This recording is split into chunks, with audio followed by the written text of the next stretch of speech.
konstitusyon kasi that is good for 10 to 15 years. Unchanging yan. Kaya lang kinakalkal mo, and every time yung tatay, pati ngayon itong anak, si Ferdinand Jr., gustong baguhin. Alam mo itong konstitusyon dala ko.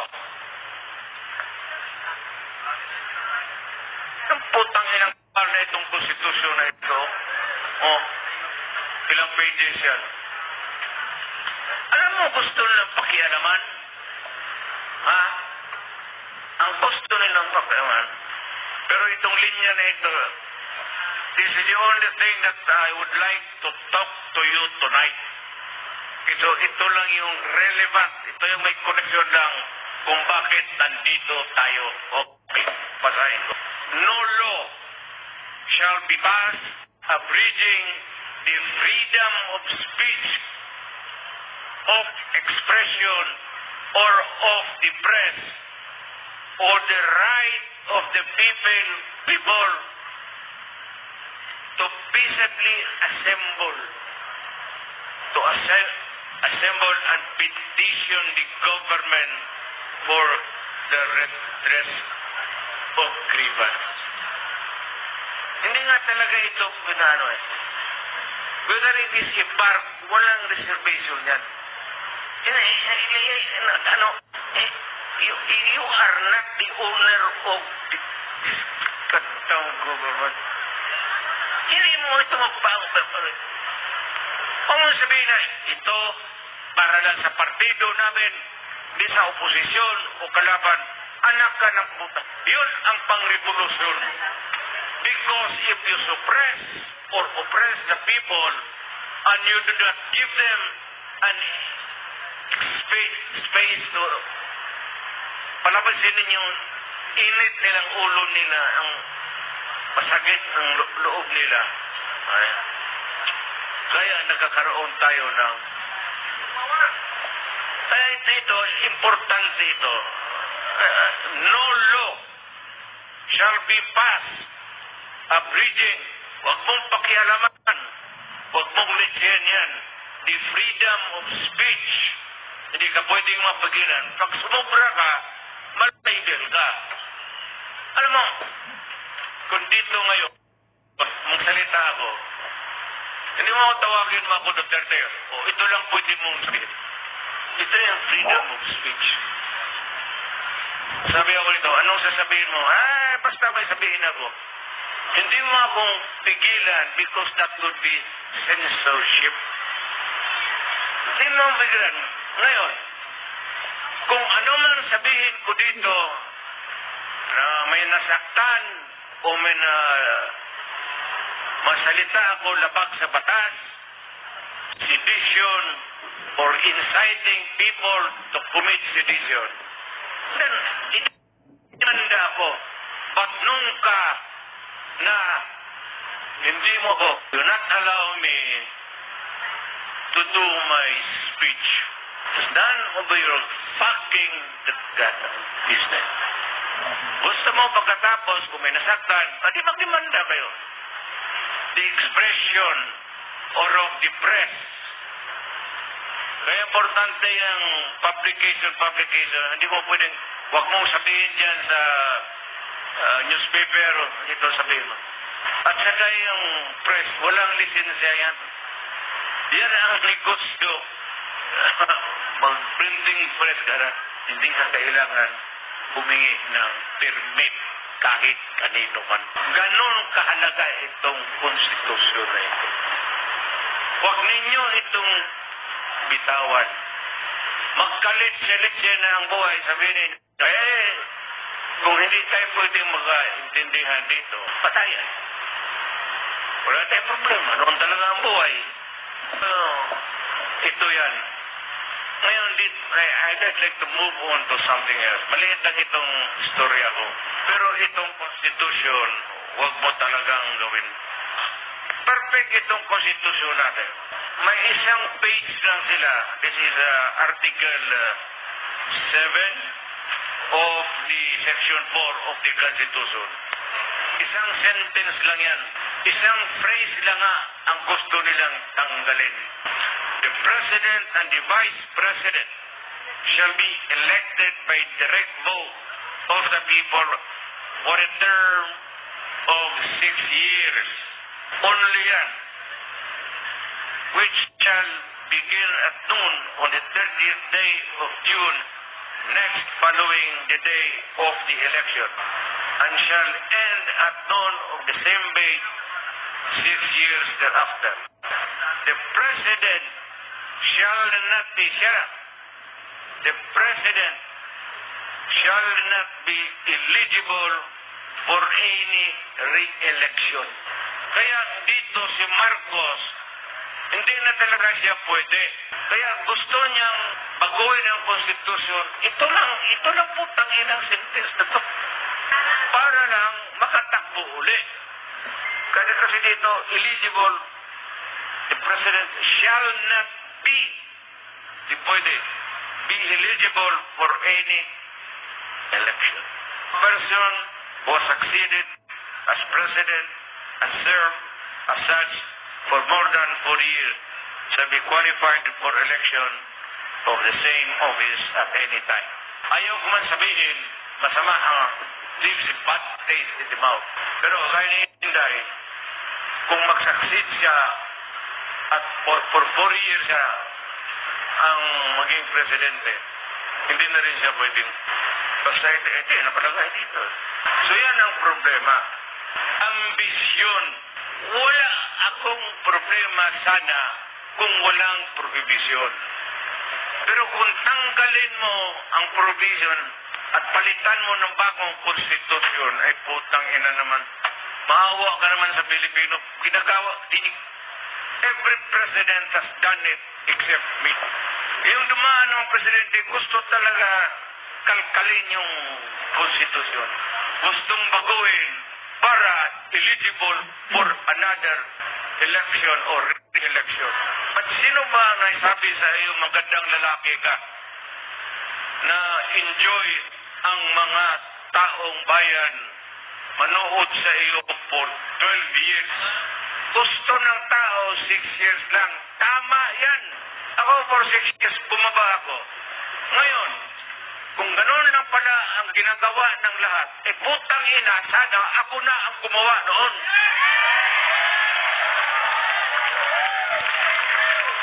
At least ako abogado, hindi naman ako bright masyado, pero may alam ako.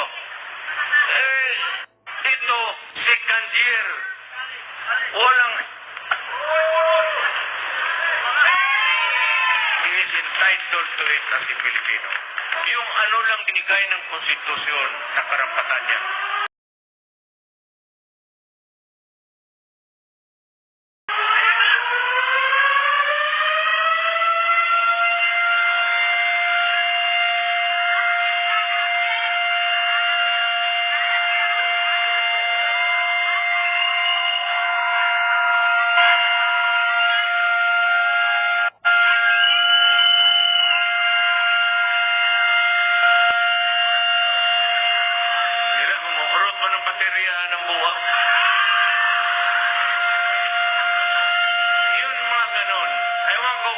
Sadya yan.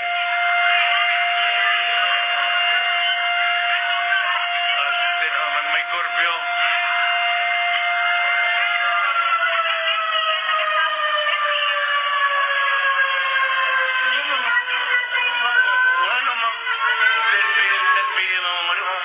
Muli na mo?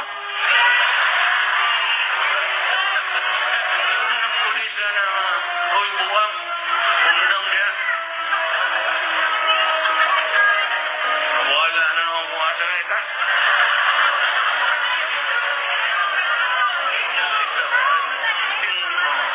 Si Marcos ba? I will not pass judgment kung anong ginawa niya. Pero para sa akin, ano man ang nagawa mo, anong klaseng diskarte ang pinakita mo sa Pilipinas, wala na akong masasabihin dyan. Ayaw ko nang magano sa iyo. Yung qualification lang, kasi siyempre. Pero kung anong nagawa mo, kabutihan o kasamaan, Hindi ko na pag-usapan. Ako. Kasi dumaan rin akong pagka-presidente. Daghan ang gwapa gud nga rin sa... Daghan.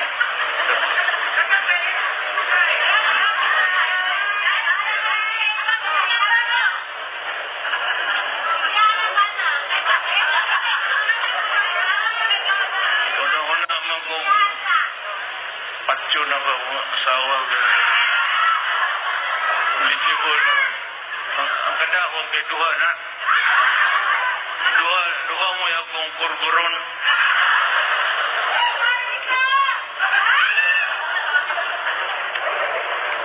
Kaya ako wala akong bumbong. Wala akong sabihin sa record mo. There will be always a time for reckoning. This is not an election. I will not pass judgment on your performance or in your performance. At sabihin ko lang sa iyo, whether you have done good or exceedingly good or exceedingly bad, worse, hindi na ako. Huwag ka nang tumakbo kasi magkagulo lang.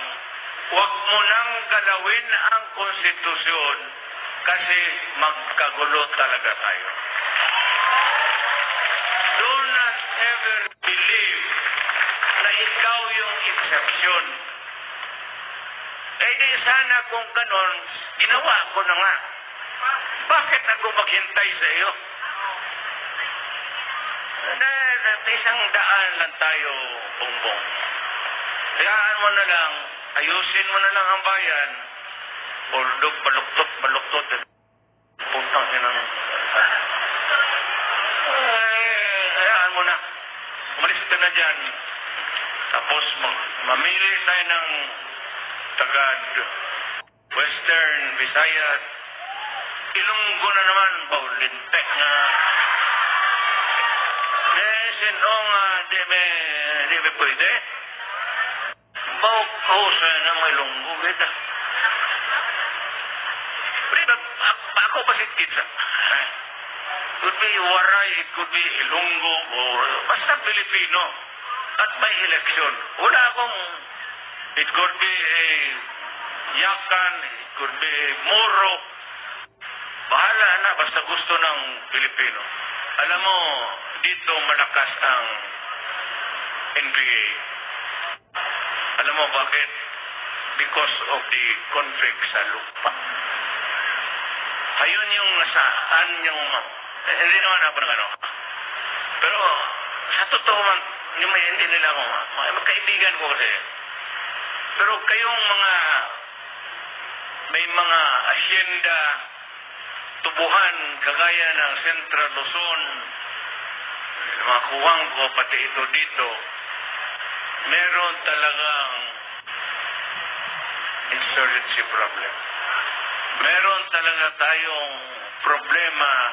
Kaya ako, kung maaari lang, bilis-bilisan na ang land reform. Hindi na ba na sabihin mo, ibigay mo yan, wala namang kapital yan, maghihirap. Hayaan mo. Let it evolve in the years to come. Paski mahirap siya, bigyan mo ng pera sa land bank, pahiramin mo ng pera para to cultivate. Kasi pag hinaros mo yung banana, malaki yung binibigyan ng export earnings. But then again, the fundamental problem dito sa ating bayan, especially dito sa is itong lupa. Ibigay mo talaga as many as you can. Ako walang problema na presidente ako. Halos lahat public lands. Basta sabi ko yung puno dyan, sinong may-ari niya? Medyo gubat. Siya may-ari ang gobyerno. Sige, pasok kayo dyan, inyo na yan. Putulin ninyo. Sabihin ko sa gobyerno, linisan ninyo, ibigay ninyo sa tao. Bakit ba tayo maghintay ng... Why do we have to wait for what? Tapos, nagrarami ang Pilipino. tapos wala kang policy na clear.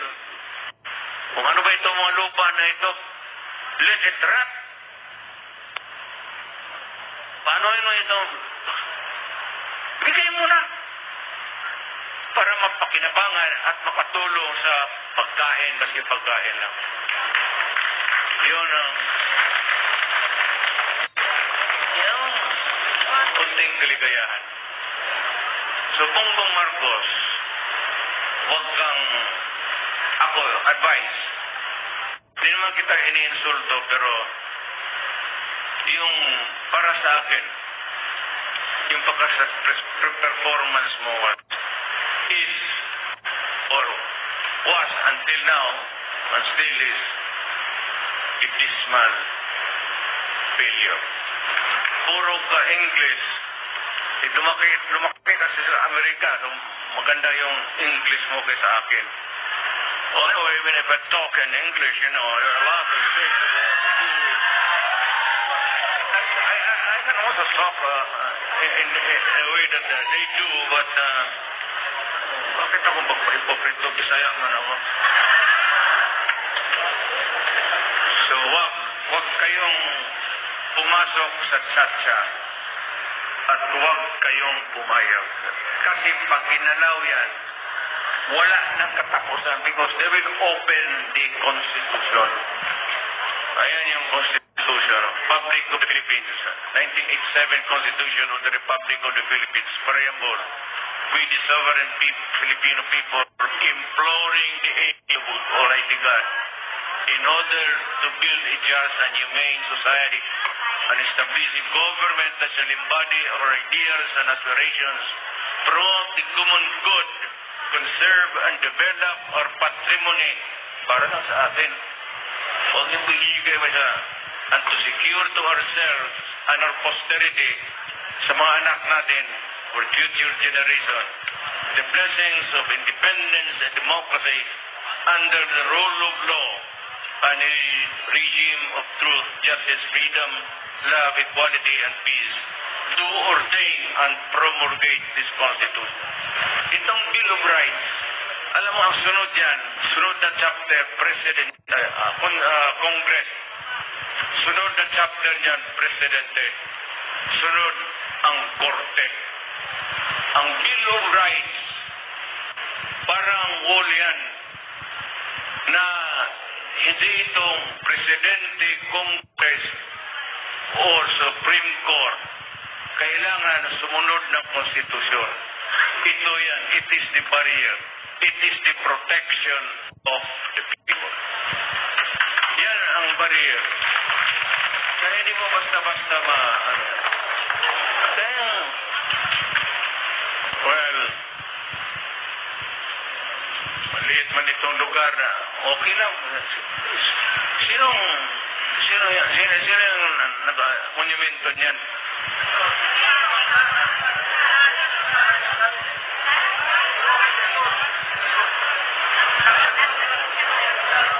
Sino yan? Si Rizal?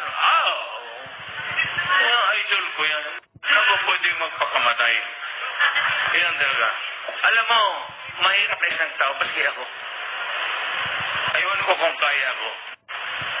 Humarap ako ng firing squad para sa bayan ko. O sa babae pa siguro pwede. Pero sa bayan ko, tindig ako ng firing squad sa Luneta. But if given a chance, kung sakali may repeat performance for my country, I would do it. I would do it.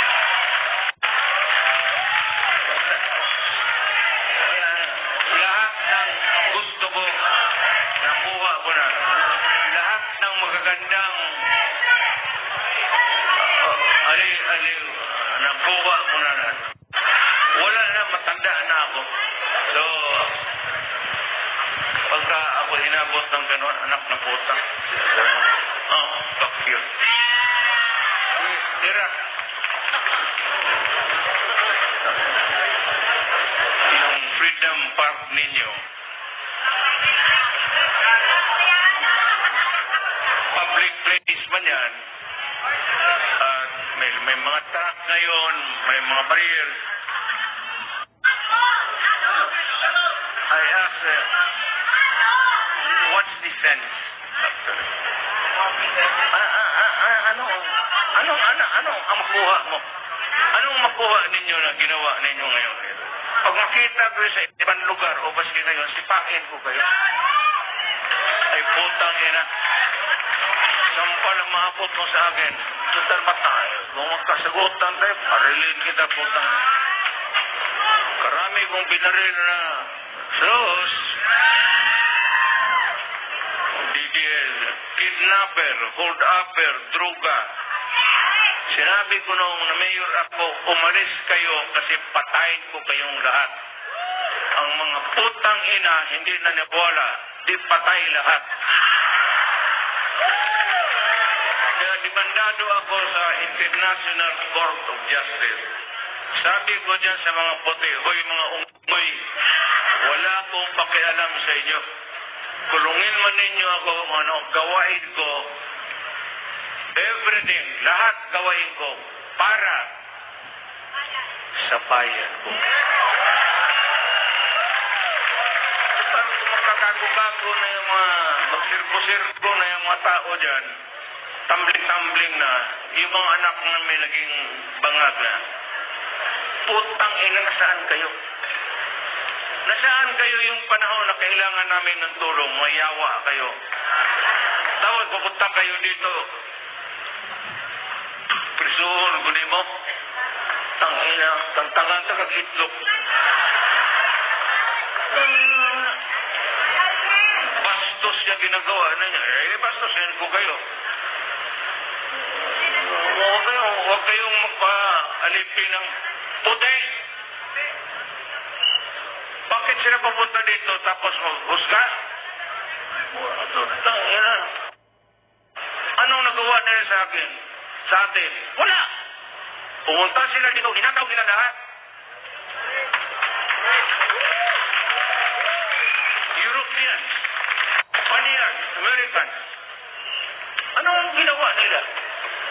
What have you done for the Filipino to deserve even the slightest? Kaya ako sabi ko nga, yung bastos ko, fuck you. Wala akong pakialam. Pero sa bayan ko, putang ina, maniwala kayo, magpakamatay ako para sa inyo. Hindi na ako magtagal. Kayong bangka kong sinakyan, mahina yung bangka, no? Layo na Davao. Nagbangka mo lang ako. Mahal masyado. O, lagi.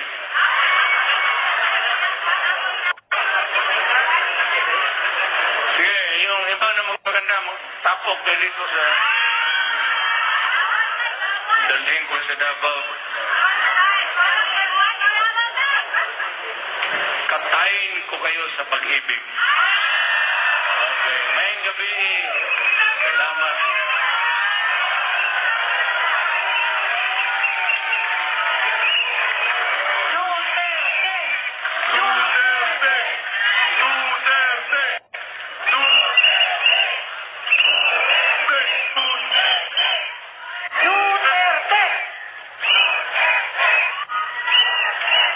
Ulat, what's new?